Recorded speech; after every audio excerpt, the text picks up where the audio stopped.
The Stanford Prison Experiment: a psychological study or a blueprint for control. In the summer of 1971, a group of college students walked into the basement of Stanford University's psychology building, expecting to take part in a simple role-playing experiment. What followed was one of the most controversial and disturbing psychological studies in history, an experiment that exposed the fragility of human morality, the corrupting influence of power, and the dangers of unchecked authority. But was the Stanford Prison Experiment, SPE, a legitimate study, or was it manipulated from the start to achieve a predetermined outcome? And did its findings end up being used for darker purposes? The official story: a study on authority and power. Psychologist Philip Zimbardo designed the Stanford Prison Experiment to answer a chilling question. Does a person's environment influence their behavior more than their moral compass? To test this, 24 male college students were selected and randomly assigned roles as either guards or prisoners in a simulated prison environment.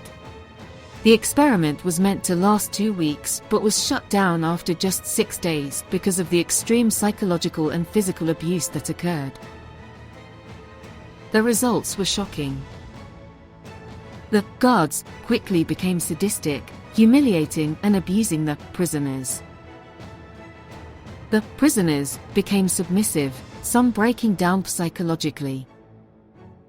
Even Zimbardo himself, acting as the prison superintendent, failed to intervene, allowing the cruelty to escalate. The official conclusion: when placed in positions of unchecked power, ordinary people can turn into oppressors, proving that evil is not an individual trait but a product of circumstance. But was it really that simple? The dark truth: manipulation and ethical violations. Decades later, serious questions emerged about the integrity of the experiment. The experiment was rigged from the start. Audio recordings revealed that Zimbardo instructed the guards to be cruel, meaning their behavior wasn't natural but rather coerced. Some guards admitted they were acting out roles they thought the experiment wanted, raising doubts about the study's conclusions. One prisoner later confessed to faking his mental breakdown to get out early. Psychological harm was ignored. One subject was denied the right to quit when he expressed distress. The experiment pushed psychological and emotional abuse to dangerous levels. Ethical guidelines in modern research would have shut this study down immediately. The US military and CIA took notice. The findings of the experiment closely align with known interrogation tactics used in military black sites and CIA operations. Zimbardo later worked with the US military, helping investigate the Abu Ghraib prison scandal, where American guards tortured and humiliated detainees. Could it be that the SPE was not just a study, but a test run for real-world psychological manipulation techniques? A blueprint for social control. If the Stanford Prison Experiment proved anything, it was that people will conform to authoritarian structures far quicker than we like to believe. But was this knowledge used for good, or exploited for social and military control? Could modern psychological operations, PSYOPs, be using similar tactics to manipulate public perception? How much of what we accept as just human nature is actually socially engineered? Why are these kinds of studies often cited when justifying harsher policing, mass surveillance, and authoritarian crackdowns?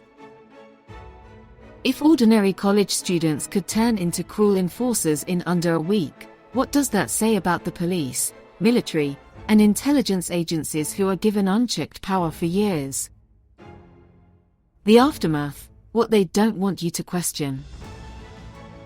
Philip Zimbardo built his career on the notoriety of the Stanford Prison Experiment, yet many of its conclusions have been debunked. Mainstream psychology still cites it as proof of human corruption, even though critical flaws have been exposed. Governments and intelligence agencies have used similar methods to justify social control mechanisms. Instead of condemning power abuse, many institutions seem to have embraced its lessons. So, was the Stanford prison experiment truly about understanding human nature?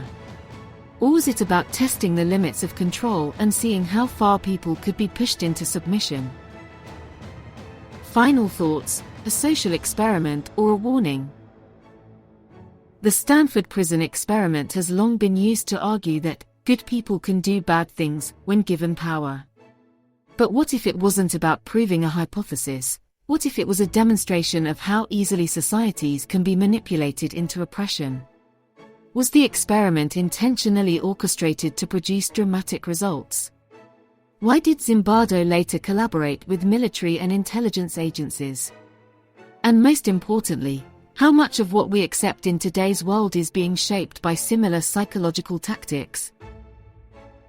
The truth about SPE has been buried under decades of praise, but the evidence suggests it was anything but a neutral scientific study.